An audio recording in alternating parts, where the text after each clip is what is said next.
안녕하세요. 즐거운 주말 저녁 보내고 계십니까?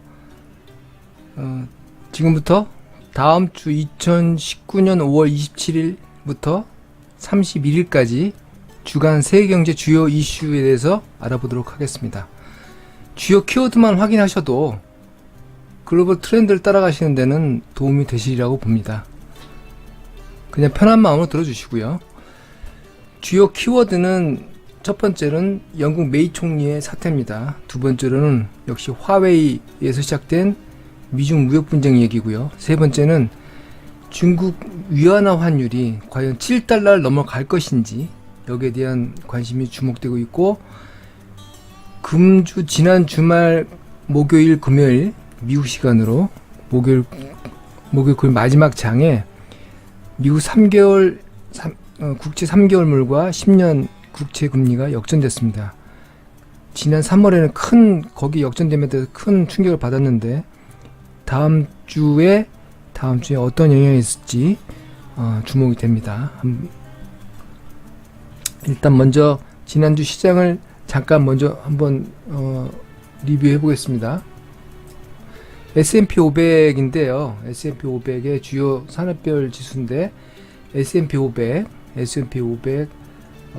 지난 주는 마이너스 1.2% 정도 빠졌죠. 5월달 내내 한 3.7% 정도 빠졌습니다. 연중 이후로는 12.73%, 20% 가까이 갔다가 내려왔으니까 많이 내려왔죠.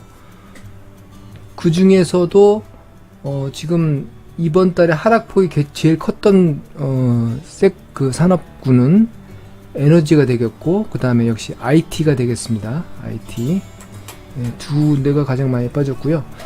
참고로 보시면 그 S&P 500 10년 동안에 200%가 올라갔고, 이 컨슈머 디스크레셔널이라고 이제 경기 소비재죠. 경기 소비재는 400% 상승했습니다. 네, 여기에 아마존이 들어있죠. 예.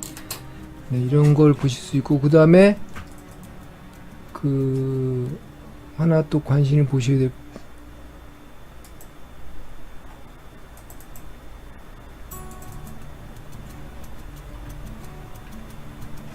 요걸 보셔야 됩니다.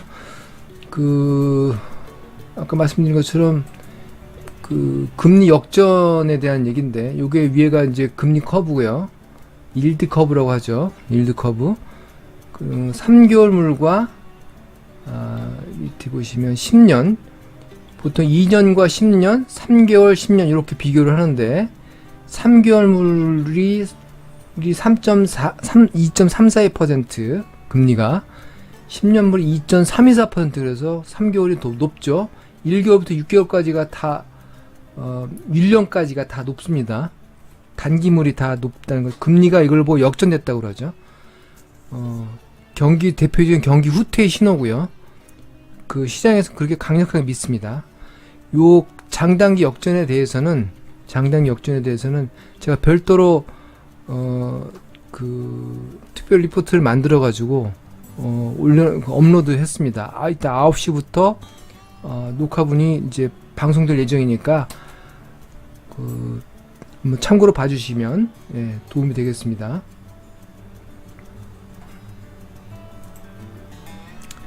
시장 요약입니다. 먼저 메이 총리가 사퇴하기로 6월 7일날 사퇴하기로 했고요. 그러면서 지금 시장이 복잡해졌습니다. 영국은 3월 29일날 1차 탈퇴를 하려다가 EU를 탈퇴를 한 시한을 하다가 EU와의 합의한 소프트 브렉시트 안이 계속 부결이 되면서, 영국 위에서 부결이 되면서 EU 측에서 계속 탈퇴 시한을 연장시켜줬습니다. 지금은 10월 말까지 연장이 돼 있고요. 원래는 이번에 EU 의회 선거가 5월 23일부터 26일까지 지금 있는데, 거기에 참가하지 않으면 그 전에 자동 철퇴하게끔 했다가 이제 참여를 했습니다. 그 와중에 메이 총리가 마지막 그 소프트 브렉시트한 이유와 합의를 통해서 그 이유를 통하는 이유를 탈퇴하는 그 안을 소프트 브렉시트안이라고 합니다. 그 안에다가 그동안 3번 빠꾸 맞았다가 4번째 이제 올리면서 야당의 안까지 같이 포함시켜 놓고 여러 가지 야당의 안들을 포함시켰어요. 포함시켰는데 그게 오히려 악수가 됐습니다. 그래서 보수당 내부에서도 강경론자들이 완전히 돌아서 버렸고, 또 그 노동당은 노동당대로 그 반대파든 반대파대로 또 양쪽에서 결국은 반대 압력에 못 미치고 내부적으로 영국 보수당 내에 사태가 복잡해지니까 가장 강력한 그룹이 192 평현 1920이라는 그 192라는 평현 그룹이 있어요. 거기서 정중하게 사퇴를 권유했고 결국은 메이가 총리 사퇴를 결정했습니다. 6월 7일 날 하기로 했고, 그 전에 그 후임 총리를 후임 당대표가 총리가 되는 거니까요. 그 당대표를 선거하는 선거를 마치고 떠나겠다 했는데, 지금 후임 총리들이 그러고 이제 그 당대표 후임 총리로 그 메이의 후임으로 나선 사람들이 가장 강력한 후보가 전임 외무장관인가 아무튼 보리스 존슨이라는 사람인데, 이 사람은 대표적인 강경파입니다. 강경파. 지금 벌써부터 노딜 브렉시트에 대한 목소리를 굉장히 높이고 있어요. 그 외에 여러 가지 몇 사람 출마한 사람들도 같이 노딜 브렉시트도 괜찮다. 이게 지금 보수당 내부의 표를 얻기 위해서 하는 얘기죠. 그 당수가 일단 당 대표가 되고 싶으니까. 그래서 굉장히 노딜 브렉시트에 대한 우려가 커졌습니다. 노딜 브렉시트가 되면 그 각국 경제기관들은 영국이 적어도 뭐 1% 이상 2%까지 아무튼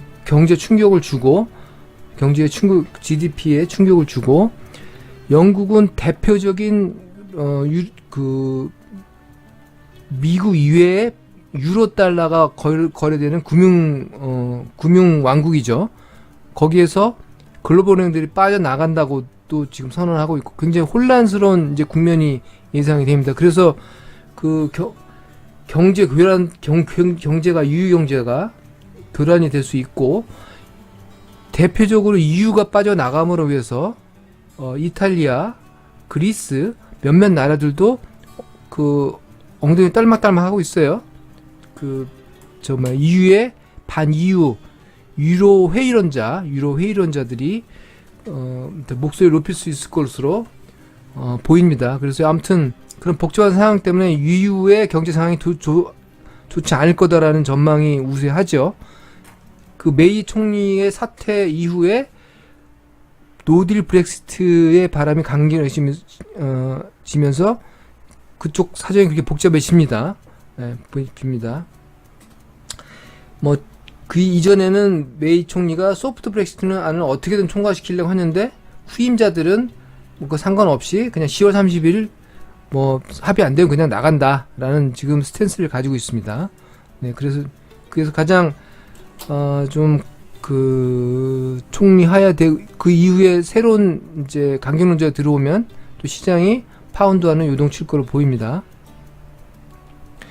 두 번째 문제는 화웨이 제재가 지난주에 하이크비전이라는 또 CCTV까지 확장이 되면서 무역 분쟁보다 더 중국을 발목을 잡을 것이다 라는 관측들이 이제 계속 나오고 있어요.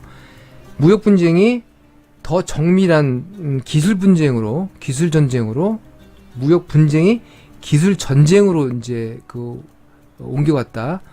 그래서 중국의 아킬레스건을 건드렸다라는 게 미국 측의 평가고, 좀 이따 보시겠지만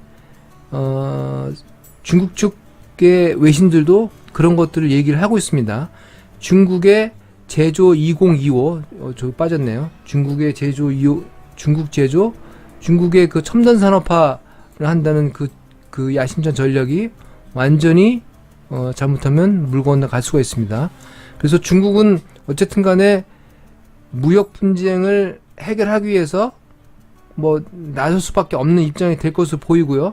지난 그 토요일 날 뉴욕 증시 살짝 올랐는데 트럼프가 살짝 얘기를 했죠. 던졌죠. 또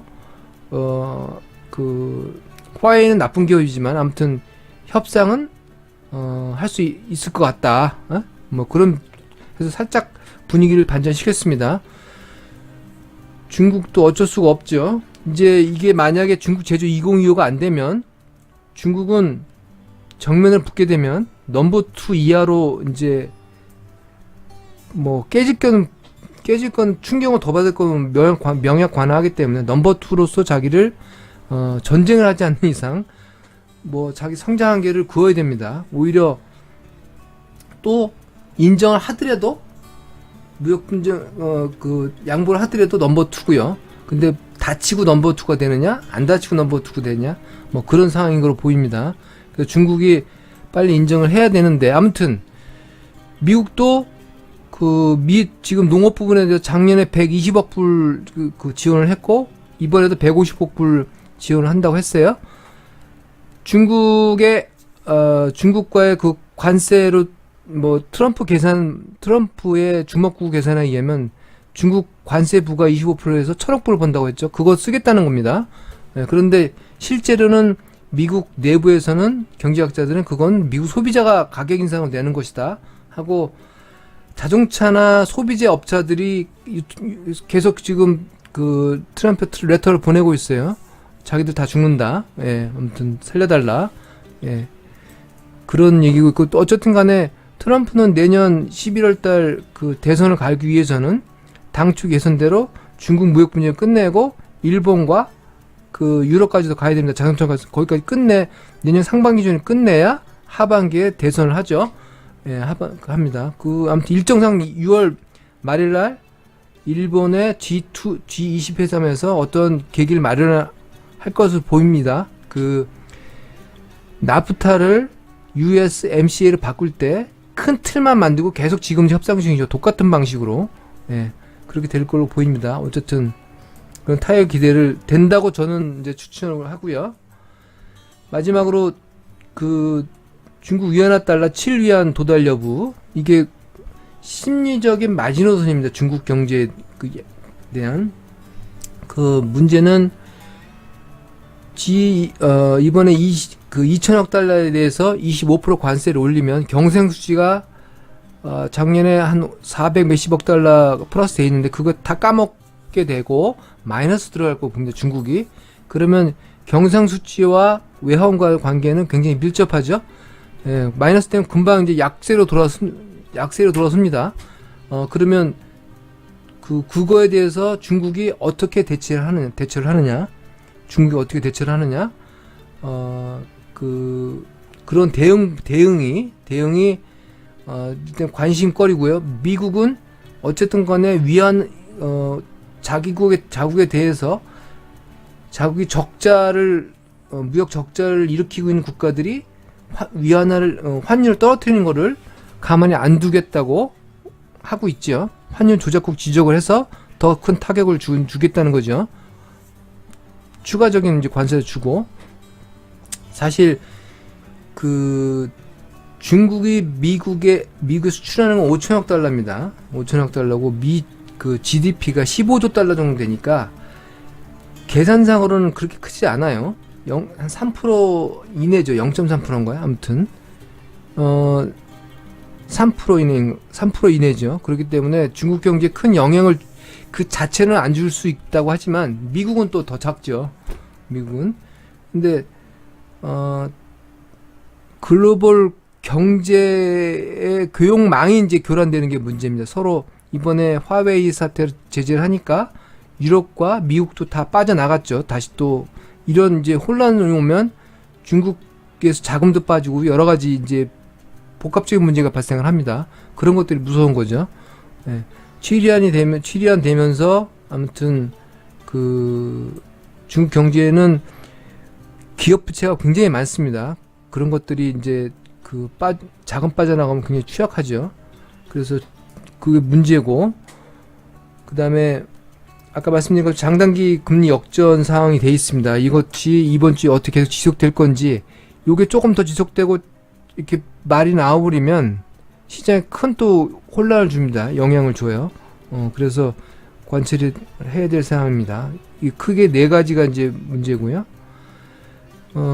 다음 주 주간 경제지표로는 뭐 아까 얘기했던 중국의 이제 PMI 국가에서 발표하는 이제 PMI는 구매자 관리 지수예요.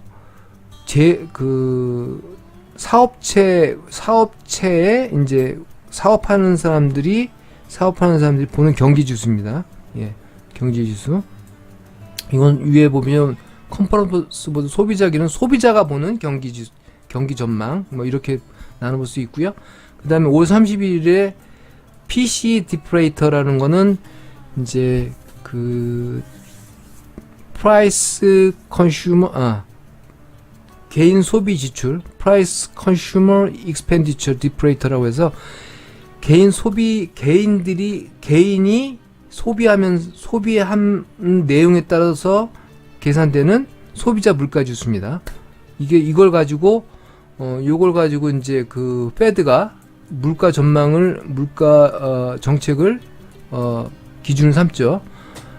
소비자 물가 지수가 있고 PC 디플레이터라는 소비자 물가 지수가 있는데 PC 디플레이터를 기준으로 합니다. 왜냐하면 PC 디플레이터는 그 안에 있는 내용들을 계속 교체하면서 그 소비자 물가를 계산을 해요. 그렇기 때문에 그걸 더 중요시해야 합니다. 그 페드에서 이걸 그 이유 때문에 이걸 기준으로 삼고 있고요. 우리나라도 5월 이제 금융통화위원회가 있는데 여기에 또 관심이 좀 집중될 거라고 하는데 금리는 섣부로 움직이지 않을 거로 보입니다.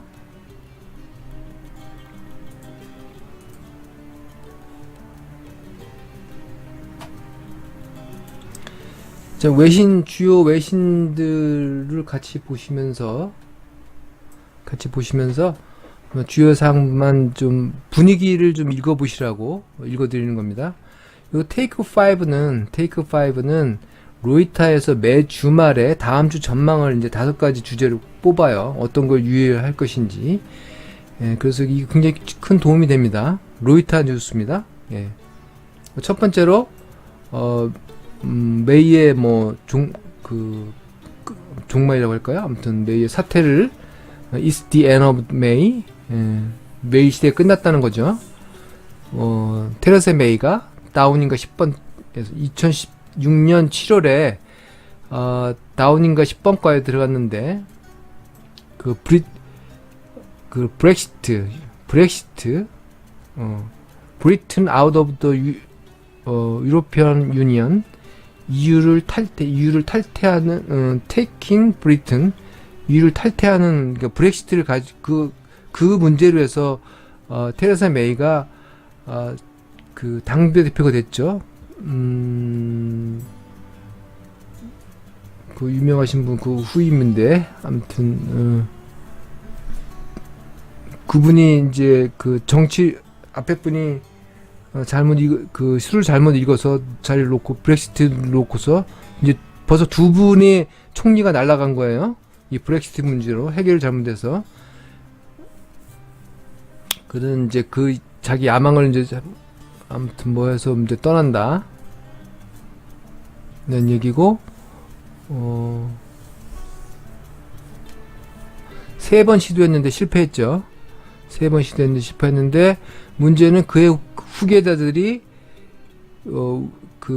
위드로 딜, EU와의 협의안에 대해서 아무튼 잘 처리할 건지, 노딜 브렉시트로 영국을 끌고 갈 건지, 예? 그게 이제 볼 일이고, 어쨌든 간에,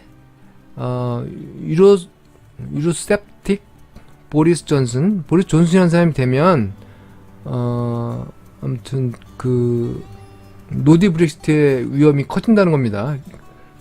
커진다고 지적하고 있고, 그 외에도 그게 아니더라도 새로운 뉴 일렉션, 새로운 선거와 그 다음에 지금 메이 총리가 지난번에 그 큰 모험을 걸어서 총선을 한번 했는데, 그때 보수당이 기대 이상 표를 못 얻어서 그 아일랜드 연합인 DUP라는 데하고 같이 그 연정을 했어요. 근데 문제는 연정을 하면서 노딜 브렉시트 안에 대해서 여기서 북아일랜드 그 관련 당인데 거기서 또 계속 반대를 해버렸어요. 그래서 계속 실패를 한 거죠. 결국은 실패를 했어요. 내부에서 반대를 하고 그런 이제 딜레마에 빠져버린 거죠. 영국은 그래서 교착 상태에 빠진 겁니다. 아무튼 이번에 지금 도널드 트럼프를 뭐 환영하는 건 그거는 이제 의전상 하고, 그 이후에 새로운 리더를 뽑는 때까지 뭐 수행하겠다, 뭐 그런 얘기고요. 두 번째 얘기는 게임 오브 폰인데, 이거 화웨이 얘기입니다. 화웨이 얘기고, 미중 무역 전쟁이 트레이드 워가 more from tariff space 관세 분쟁에서 battle over who controls global tech IT 기술에 대한 전투로 넘어갔다. 분쟁으로 넘어갔다. 화웨이를 기점으로 일본의 파나소닉과 유럽의 ARM도 미국 권위를 들어서 화웨이 사용 금지를 했고, 일본 토시바도 검토 중이라고 하네요. 그다음에 그것들이 그 글로벌 아무튼 확산될 거라고 보입니다. 공급에 이런 문제가 화웨이가 아무튼 공급을 못하면 유럽의 AMS, 뭐 ST 마이크로 이코노믹스, 대만, 타이완 뭐 반도체 이런 데들이 굉장히 큰 산업에 타격을 받을 거라고 합니다. 필라델피아 반도체 지수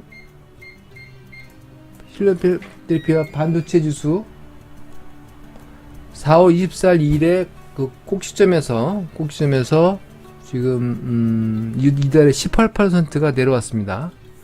내려왔고요. 그 다음에 노키아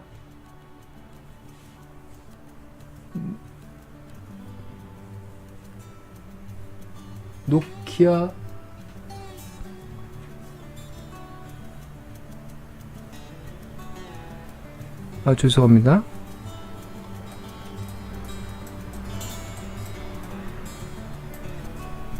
노키아와 에릭슨,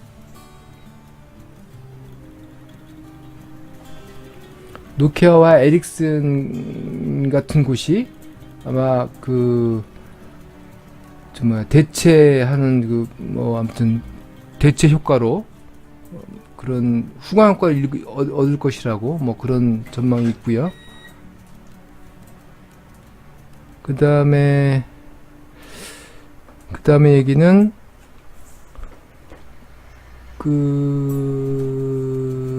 이제 미중 무역 분쟁 때문에 글로벌 경제가 줄어들면 위축이 되면서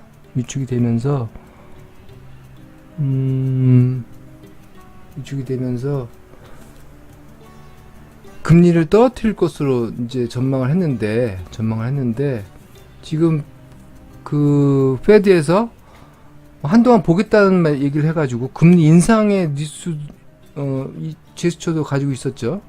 그래서 아무튼 이것이 테이퍼 텐드럼이라고 하는 긴축 발작이, 만약 이러다가 금리를 살짝 올린 듯한 분위기를 가면은 시장에 큰 교란이 옵니다. 교란이 오죠. 그런 우려를 보였고, 그 다음에 인도의 모디 총리가 이제 그 총선에서 이겼다는 게 뉴스가 굉장히 큰 뉴스가 되어 있고요.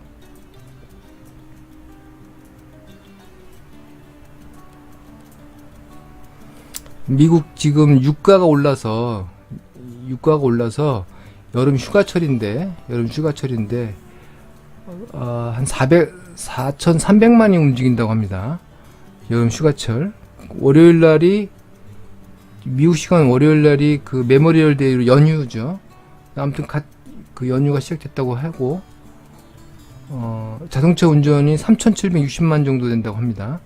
소비 지출이 기름가 올라와서 어떻게 될지 거기에 대한 아무튼 궁금 우려를 표현했어요.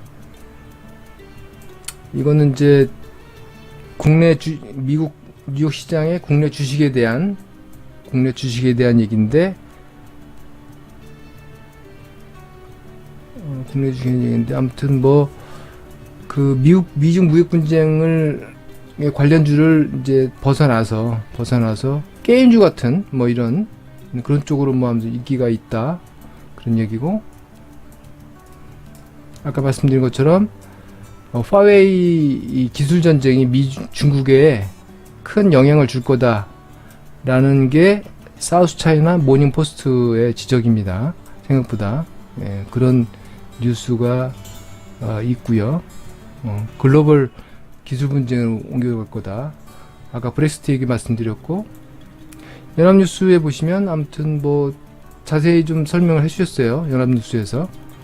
그거 메이가 굉장히 이제 불행한 측면이 있네요.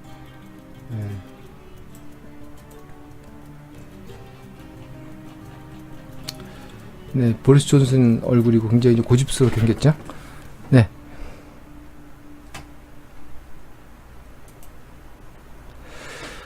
아무튼 건강하고 행복한 다음 주 한 주 되시고요.